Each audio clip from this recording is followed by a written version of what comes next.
Ustadz. Kayak tadi kan Ustadz menjelaskan bahwa ada tanggung jawab moral tentang yang baik akan balik lagi ke kita baik. Itu kan dimiliki oleh orang-orang yang memang punya keimanan lah, bisa dikatakan seperti itu. Punya otak lah minimal. Gitu ya. Minimal ya, tapi ada maksudnya mereka tuh punya visi besar daripada bisnis. Contoh aja deh, nggak usah ngomongin politik. Influencer yang kemarin kalau di dunia games tuh lagi rame yang ngepromosiin judi online, judi bola dan judi online. Wah itu kan rame banget, gacor-gacor segala macam. Aku promosiin juga tuh. Iya, mereka tuh dipakai parah banget. Kalau mereka tuh benar-benar kerjasama, tapi gimmicknya itu nggak kerjasama kayak di donate tiba-tiba gede. Wah gacor, masa judi bola segini cuma 20 juta, yang itu dong 30 juta. Ini asli guys, segala macam rame. Dan akhirnya banyak banget orang yang main judi bola itu kemarin judi online dan ternyata kena kasus sampai bunuh diri, sampai kabur-kabur, rumah tangganya berantakan. Semua itu kan ada dosa influencer itu kan. Makanya ada konten Ferry Irwan itu dosa influencer tentang judi online itu kan. Dosa influencer. Ferry Irwan bikin itu ya. Itu kan dosa influencer. Kan influencer. dosa yang sama terjadi dong. Itu dia tuh lagi ngomong. Maksudku. Itu dia lagi ngomong.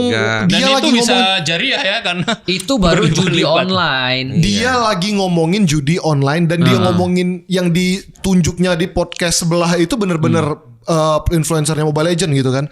Nah itu aja tuh nggak mikirin tanggung jawab segala macam, karena memang apa sih pelajaran tanggung jawab yang pernah ditanamkan di kita tuh? Nggak ada. Makanya kan gini. Keting dasmu. Tadi kan Apa kita bahas moral kan begitu. Makanya kita Iya. ketika kita bahas tentang ini, ujung-ujungnya kita bahas tadi tentang masalah sistem tadi ya. Ini ada satu perkataan menarik dari Andrew Tate. Iya. Dia kan bilang begini, dia bilang bahwa coba nih kamu bayangin, semua kalian bayangin, aku ngadain pertandingan basket. Ya. Di pertandingan basket itu 5 lawan 5. Lalu dia bilang aku akan kasih hadiah $10,000. Berarti kan sekitar berapa? 150 juta. Dan tidak ada wasit. Itu sistemnya. Tidak ada wasit. Terus dia nanya kepada orang yang wawancarin dia, berapa chance mereka yang bertanding melakukan kecurangan? Oh, bukan lagi curang, sikat-sikut, berantem, tarkam yang nggak 150 juta aja matain kaki. Betul. Artinya dia bilang berapa chance orang ini akan berbuat curang kalau nggak ada wasit. Bener. Terus dia bilang berapa chance para penguasa-penguasa yang sekarang nguasain segala-gala macam ini untuk mempertahankan apa yang mereka dapat, berapa chance mereka berbuat curang? Banyak. $10,000 aja orang curang. Lah ini kita bukan bicara $10,000. Kekuasaan. Coba antum bayangin ya. Andai kan desas-desus itu benar. Andai kan kata-kata orang tuh benar. Andai kan misalnya contoh kata orang baru kemarin ada temanku dari Wakanda datang. Dia bilang, "Ustadz di Wakanda itu ketika terjadi pemilihan raja nggak dipilih ya?" Iya, dipilih di sana beda raja. Raja di sana dipilih. Ketika terjadi di Wakanda pemilihan RT, pemungutan raja. Pemungutan raja di sana itu ya. Itu katanya di Wakanda itu dikasih per influencer itu katanya yang rendahan aja 100 juta per hari. Anda coba bayangin. Andai kan ada 1.000 influencer, berapa duit yang diperlukan? Makanya itu dia dapat duit dari mana sih? Aku tadi sempat bilang sama kru, itu orang-orang yang bayar influencer 100 juta sehari ngepetnya di mana sih? Iya, pengen belajar gue nih. Itu bukan ngepet bro. Dalam urusan pebisnis itu investasi. Pasti ada yang nyokong nih, gue bayarin. Artinya nanti dia kalau harap menang feedbacknya gak usah balikin duit, tapi bisnis gue.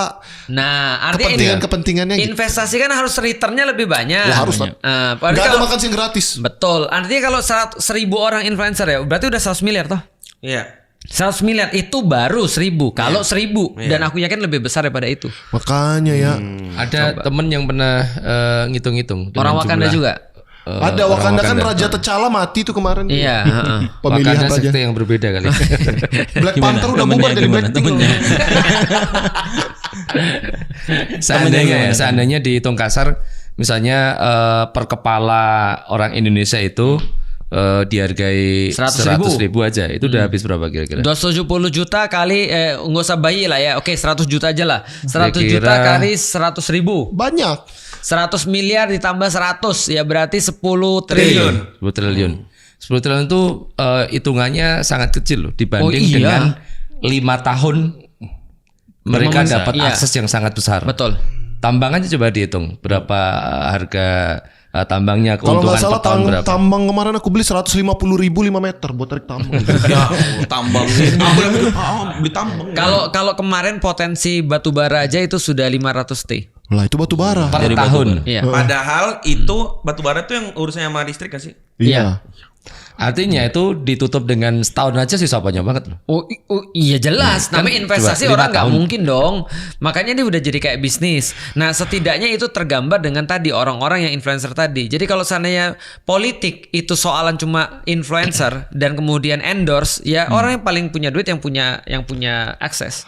Polemik ini kira-kira Tat untuk memutus rantainya ini kan semua politisinya punya punya pikiran bisnis, influencernya juga mentalitasnya bisnis, rakyatnya juga bisnis. Masa kampanye doang, minyaknya mana bisnis gitu doang ya. Yang harus kita putus tuh dari mana maksudnya? Apakah rakyatnya kita edukasi sehingga orang-orang yang mempromosikan bisnis mereka tahu, ataukah influencernya supaya bisa mengedukasi orang banyak, ataukah politikusnya? Mulai dari mana kira-kira? Jujur ini nih kayak lingkaran setan, nggak tahu harus masuk dan keluarnya di mana. Aku kalau gitu aku mau ngasih tahu pada orang-orang, walaupun ini sulit ya, pasti sulit. Aku mau ngasih tahu aja cerita aja. Cerita yang kayak gini udah dari dulu. Bahwasanya ada koalisi antara penguasa, pengusaha, dan influencer. Dari kapan tuh? Itu dari zamannya Firaun. Waduh. Lah, Firaun itu adalah penguasa. Ya. Lalu kemudian pengusahanya adalah Haman. Haman kan yang ngarang-ngarain tuh pengusaha kan ya. Lalu ada influencer, yaitu adalah tukang sihir dan juga korun. Ya kan ya. Itu kan yang digunakan oleh Firaun untuk memberikan efek sehingga dia tuh kuat. Sehingga dia tuh hebat. Ketika perayaan-perayaan yang diundang siapa yang diundang? Influencer dong. Di dalam Al-Quran dikatakan bahwasanya ada bodybuilder yang bawa kunci penyimpanannya korun. Harta korun. Ya itu bawa kunci aja, bawanya barang-barang. Menurutku tuh flexing zaman sekarang tuh. Iya. Ya kan diliatin, gila kunci penyimpanannya kayak gini, apalagi penyimpanannya, apalagi lemarinya. Gitu, coba bayangin. Nah, akhirnya orang-orang jadi nggak perhatian dengan apa yang harusnya mereka perhatikan. Mereka lupa bahwasanya mereka dibunuhin anak-anaknya. Mereka lupa mereka dirusak akidahnya. Mereka lupa bahwasanya mereka sedang dalam kesulitan. Tapi mereka melihat, andai gue jadi orang-orang kayak gitu ya, enak banget gue. Lalu kemudian mereka lihat lagi tukang sihir. Wah gila nih, kuat banget. Gue nggak akan bisa melawan Firaun nih. Kenapa? Dia dikelilingi oleh tukang sihir. Tukang sihirnya kayak gini, apalagi Firaun. Maka itu adalah menciptakan efek ilusi. Gitu kan ya. Nah artinya adalah ketika terjadi tiga ini, kita harus tahu ketika tiga harus goes down, maka pertama kali akan terefek bukan penguasa, bukan juga pengusaha, tapi yang pertama kena efek adalah influencer. Maksudnya kalau ada apa-apa terjadi gitu. Kalau ada apa terjadi? Efek pertamanya pada influencer. Karena paling lemah ya. Karena dia yang paling tidak punya pengaman apapun. Nggak punya kekuatan. Iya, dan dia akan kena dari dua-duanya. Contoh ya, ketika nanti influencer sudah dapat kebenaran, maka dia kan yang langsung disalib oleh Firaun. Kan ketika tukang sihir ngelihat Musa, gila, ini bukan sihir, ini masih sesuatu yang lain. Aku percaya sama Tuhan. Lah, kok lu percaya sama Tuhan? Tuhan bukan saya. Enggak, Tuhannya Musa dan Harun. Maka kemudian mereka langsung sujud kepada Allah. Langsung Firaun bilang, siapa yang suruh kalian sujud? Siapa yang suruh kalian beriman? Aku belum ngasih izin loh. Langsung yang disalib dia. Nah ternyata bagaimana dengan influencer yang masih tetap berpihak pada Firaun? Mereka dulu yang juga mati. Tumbal pertama juga ya. Korun. Coba lihat yang pertama kali tenggelam. Iya sih. Kalau dalam konsep kekuasaan ya, yang tadi disebutkan itu, jadi situasi yang kayak gitu itu kalau ada namanya William Robinson dia. Siapa tadi? Temannya Robin Hood. William ya. Itu dia nulis sebenarnya tentang globalisasi sih, yang berakibat adanya hegemoni, kapitalisme global. Itu kan sama itu konsepnya. Ada state system. State system itu bicara tentang negara, tentara, regulasi, kayak gitulah. Itu ada di satu lingkaran. Nah, lingkaran kedua itu corporation system. Jadi korporasi. Yang punya duit ya. Korporasi. Jadi kalau penguasa, pengusaha. Nah, ini yang ketiga ini knowledge system. Jadi ini pasti media lah. Pasti aku ada di sini nih. Jadi orang-orang yang mempunyai pengaruh. Nah, ketika tiga ini saling berkait, itu bisa tuh tadi terjadi adanya hegemoni. Ya, orang nggak bisa ngapa-ngapain, kayak udahlah nggak bisa ngapa-ngapain. Hegemoni itu berarti kayak terjajah tapi tidak terasa gitu. Dijajah tapi suka. Dijajah tapi senang. Bisa sampai suka. Itu anomali kan? Iya. Jadi itu situasinya. Nah, tadi kalau pertanyaannya gimana membongkar rantai setan itu dilakukan dengan cara kontra hegemoni. Kontra hegemoni. Itu apanya kontrasepsi, Mas? Jadi kontra hegemoni itu adalah menyatukan unsur-unsur yang memperkuat sistem alternatif agar sistem utama ini bisa bisa hancur gitu. Sebutkan salah satu contoh sistem alternatif, Mas. Iya. Misalnya tadi ini ada state system, ada corporation system, ini ada knowledge system. Berarti kalau kita terjebak dalam situasi ini, kita keluar dulu nih. Oke. Dan membentuk poros baru gitu. Apa misalnya Mas poros baru itu, Mas? Ya, berarti Ada nggak dulu ada nggak Mas namanya misalnya apa gitu? dulu kan ada pasarnya Yahudi nih ya. Oke. Pasar Yahudi. itu kan dia menghegemoni sistem ekonomi pada saat itu transaksional. Kemudian Rasulullah kemudian membuka pasar baru. Pasarnya Di Jakarta pasar Islam. baru. bukan pasar baru. pasar baru mah beda, pasar. Yang kemudian dari titik itulah pasar yang tadi yang dibentuk oleh Yahudi ini bisa runtuh gitu. Tapi ini memang perlu adanya satu kesatuan Aku tahu perjuangan. Mas Susan tuh masih perasaan. gini. Dulu tuh ada bingkai yang lama. Kita keluar dari bingkai yang lama menuju sebuah bingkai yang lain. Nah, Tapi aku setuju karena Christo tadi ngomong ini kan bisnis Orientasinya bisnis semua. Ya. Ya kan Nah, kapitalis. masih ada orang yang mengatakan bahwa itu nggak perlu keluar dari arena sistem yang ada, karena yang bermasalah adalah personal yang bermain di situ. Betul. Asalkan kemudian masing-masing personal tadi diubah menjadi baik, otomatis kan akan kembali kepada kebaikan. Baik. Iya. Ya, Apakah seperti itu? Itu dijawab oleh Hennigan sebenarnya. Hennigan Siapa tuh, lagi Mas? Henny nih? John Hennigan ini orang yang Dikenal banyak orang memetakan aneh. bagaimana perubahan sosial itu harus dilakukan. Jadi kayak tadi tuh misalnya kita ganti aja Dia siapanya orangnya. Joe Biden, Mas. Kita ganti aja orangnya. Beda. Ganti aja orangnya. Ternyata ganti orang itu disebut sebagai reformasi. Ganti orang itu disebut reformasi. Iya. Pernah terjadi berarti Iya. kan. Pernah terjadi. Heeh. Nah, terus yang kedua, nah ini sekarang bukan soal orangnya nih, tapi soal culture-nya. Budayanya. Bagaimana dia itu melaksanakan tapi etikanya bagus. Oke. Nah, itu yang disebut sebagai perubahan kultural. Kultural. Kalau tadi reformasi, ini perubahan kultural. Rekulturasi. Terus ada yang mikir lagi lebih radikal lagi. Apa? Ini kalau orang-orang yang sama dan polanya masih sama, itu akan begitu-begitu aja. Kita ancurin aja nih yang ada gitu. Nanti akan ada pola baru yang menggantikan gitu. akan Makanya terbentuk ada dengan istilah, sendirinya. potong generasi lah, Ya, kemudian pemutus bersihkan generasi. satu apa namanya? Potong generasi jangan Mas, potong gaji aja. Potong gaji. Nah itu yang orang sebut sebagai revolusi itu. Revolusi. Pak Jokowi Iya. pernah revolusi mental katanya. Iya, berarti potong mental. Iya itu maksudnya dirombak total Rombak. gitu lah. Nggak berasa ya. Iya, tapi sebenarnya Nah, sih tapi ada yang keempat. Gimana? John Hennigan ini bilang ada yang keempat. Namanya liberasi. Liberation movement katanya. Jadi pembebasan. Pembebasan itu ini sistem yang lama nih. Orang-orangnya juga lama. kulturnya juga lama. Kulturnya juga lama. Tapi Kita ganti aja yang baru, diinstal yang baru yang memang sesuai dengan kebutuhan, kompatibel dengan betul. kebutuhannya. Nah, itu disebut sebagai liberation. Kalau dalam istilah teknis sebenarnya mudah kan? Ada operating system yang lama itu diinstal aja. Diinstal ulang semuanya. Jadi kan hardware-nya baru. tetap yang lama, Iya. iya kan? Hardware-nya juga diganti. hardware-nya Itu juga namanya ganti alat ya. Iya. Nah, seperti itu. Jadi pembebasan itu adalah satu proses di mana dia punya konsep perubahan, tapi dia udah punya konsep barunya gitu. Ya. Itu yang lama ini aku ganti dengan yang baru gitu. Oh, aku ngerti. Kalau dalam dunia komputer tuh cara Coba, jawabnya coba. tadi. Jadi gini, kadang-kadang ada orang bilang kalau ada sesuatu yang nggak benar kita jangan ganti sistemnya, cukup ganti orangnya aja, Ya. gitu kan ya katanya ya tadi Ya. ya. Jangan kemudian kita ganti sistemnya lah. Kalau kita ganti HP emang kita cuma ganti OS-nya doang. Nggak Iya, bisa. kalau emang HP-nya misalkan iPhone iya. berapa yang Iya. jadul banget tuh. Iya, Iya, kan iPhone udah 5, nggak 5. bisa pakai WhatsApp. Iya, Nggak bisa nggak pakai bisa. OS-nya udah nggak bisa lagi. Bukan suruh Nah. upgrade OS, emang Iya. udah mentok. Nah itu dia, artinya kita harus benar-benar, tapi nggak ada masalah sih. Yang penting kita benar-benar memberikan sebuah analisis dulu. Ini kerusakannya ada pada tataran cuma individu kah, atau sampai tataran kultural kah, atau sampai tataran apa lagi tadi Mas? Sistem kah, Iya. Iya, ya ini sudah kultur dan struktur. atau pola pikir? Itu bagian dari kultural sebenarnya. Kata Mas Husen yang salah struktur. Oh, struktural. Cuman maksudku Iya kan sosial itu Kalau- ada struktural, ada Ya, kultural. kalau dikembalikan pada pembicaraan awal tadi, ketika banyak orang yang akhirnya dalam berpolitik tadi transaksional, Sampai kemudian orang menganggap oh ini kayak bisnis saja kok. Aku kayak punya produk kemudian dijual. Yang perlu kita pertanyakan orang-orang model seperti ini muncul entah dia adalah influencernya ataukah dia perannya menjadi orang yang pengen berkuasa tadi.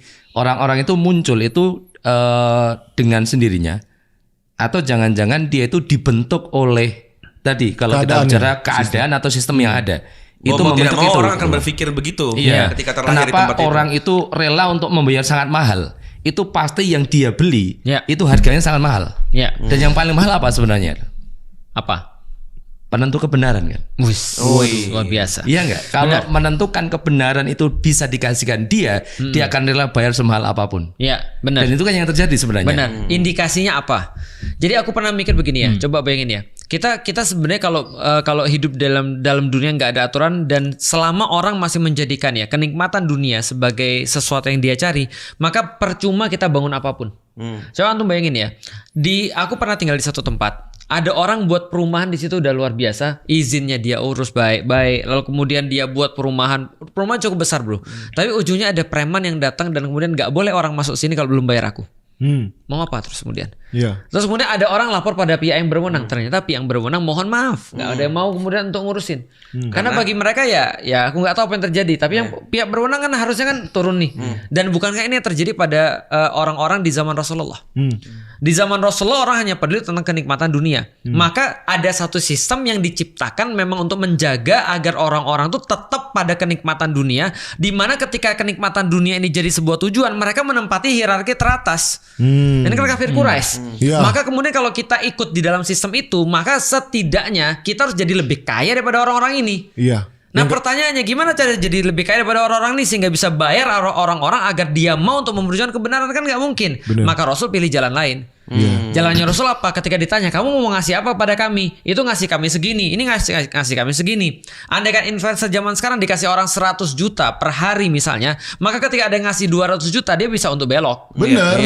Tapi apa yang dikatakan oleh Rasulullah, yang saya kasih kepada kamu bukan dunia. Karena bagi saya yang saya ajarin bukan kamu untuk menjadikan nikmat dunia, kenikmatan ini sebagai sebuah tujuan. Yang aku kasih kamu adalah jaminan bahwa kamu akan baik, bahagia di dunia dan dapat surga. Dan itu lebih dari 100 juta maka sehari. Mereka pikir oke, yang lain gak akan bisa menawarkan ini seperti ini. Nah itu kata Mas Hidayat tadi, ketika kebenaran itu. Tapi kan itu omon-omon jadinya. Itu dia. Tapi jadi setidaknya kan dianggap kayak emang surga, emang iya gitu. Betul. Jadi yang menjadi masalah atau menjadi ukuran adalah standar nilai apa atau standar yang kita cari apa? Yang dicari apa? Karena kalau dalam teori social exchange itu kan namanya siapa? Social exchange itu Joe Biden. Bukan. Aku lupa namanya. Donald tapi Trump. nama teorinya itu social exchange theory. Jadi manusia itu beraktivitas karena dia sedang bertransaksi. Iya, benar. Nah, gitu. Jadi ada aktivitas manusia itu adalah transaksional di kondisi apapun. Maka transaksi yang paling menguntungkan itu yang akan dia lakukan. Nah, kata menguntungkan di sini itu bisa bermakna material, nilai rupiah atau nilai uang lah ya. Uang atau nilai dalam arti nilai kebenaran yang dia yakini gitu, idealisme lah. Gitu. Dan kita kan melihat nih sekarang peta tadi ya, influencer itu. Benar. Itu memang ada yang rela nggak dibayar untuk melakukan sesuatu. Malah mereka bayar. Ada, aku kenal beberapa. Itu berarti idealisme dia lebih berharga dari sekedar angka-angka rupiah itu. Tapi ada yang berbalik arah atau berbelok arah itu karena ada nilai rupiah yang menggiurkan sehingga dia meninggalkan idealisme. Tapi itulah manusia karena dia punya exchange tadi, punya transaksi. Mana yang menurut dia paling menguntungkan, dan itu kembalikan standar ke masing-masing tadi. Standar nilai yang dia anut, oh ternyata dia menstandarkan pada idealisme, kebenaran misalnya, atau keyakinan dia. Ada yang menstandarkan pada nilai rupiah. Jadi bodoh itu relatif. Relatif dalam perspektif tertentu tentunya. Contoh ya misalnya ya, aku pernah ada yang ngomong, kok bodoh banget tuh Lik, kamu tuh Lik. Kenapa? Ada makanan kamu dimakan pas lagi puasa. Lagi Ramadan ada makanan kamu dimakan, kan bodoh. Tapi bagi kita pintar, Karena ada hal-hal yang lebih penting dari sekedar makanan. Karena kita cuma ngorbanin makanan. Iya. Iya kan ya?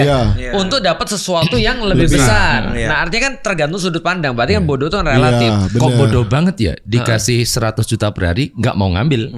Padahal tinggal ngambil cuma ngomong satu kalimat. Iya, dan aku juga tidak mengorbankan keimananku kok. Benar. Aku juga tidak mengorbankan keyakinanku kok. Aku cuma dukung aja. Ada yang ya aku bukan apa-apa sih, tapi aku melindungi kepentinganku juga. Gitu kan dan segala macamnya. Artinya bagi orang-orang tertentu kita tuh yang bodoh. Iya.